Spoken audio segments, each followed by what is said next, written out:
展望第二季咧，特朗普關稅同埋本土嘅政策持續發酵啊，仍然係市場嘅核心變數嚟㗎。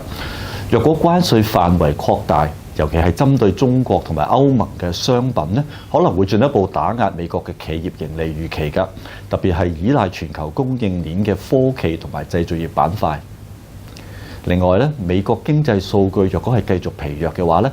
例如就業增長放緩啦，或者通脹意外回落嘅話咧，聯儲局係可能會加快減息步伐㗎。咁樣或者會為股市提供短期嘅支撐，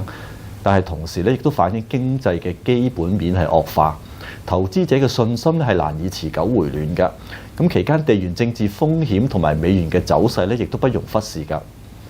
咁綜合嚟睇咧，美股第二季或者係會呈現震盪偏弱嘅格局㗎。標普500指數咧可能繼續喺第一季嘅高位嘅下方徘徊㗎。咁反觀港股啦，預期喺次季初段整固過後咧，年中之前嘅表現咧係有望延續強勢㗎。但係上升嘅空間咧就或者會受制於外部嘅不確定性。DeepSeek效應咧係仍然係主要嘅動力，尤其係人工智能同埋新能源領域嘅龍頭企業咧，可能係繼續吸引資金追捧㗎。中美關係若果未見衝突升級嘅話咧，將會為港股提供穩定嘅外部環境。咁另外啊，內地政策刺激嘅力度咧，將會係關鍵所在。若果出台係更多寬鬆措施嘅話咧，係會有助提振市場情緒，帶動恆指咧係進一步上行㗎。不過，假如特朗普關稅係轉向更強硬嘅姿態，而波及到中國嘅出口企業嘅話咧，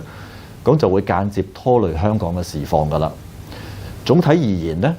第二季全球市場分化咧係將會加劇㗎。美股受到內外嘅壓力影響咧，有可能係會繼續喺歷史高位之下係盤整㗎。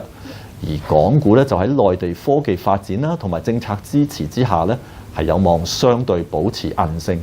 但係仍然需要咧係警惕外部嘅衝擊㗎。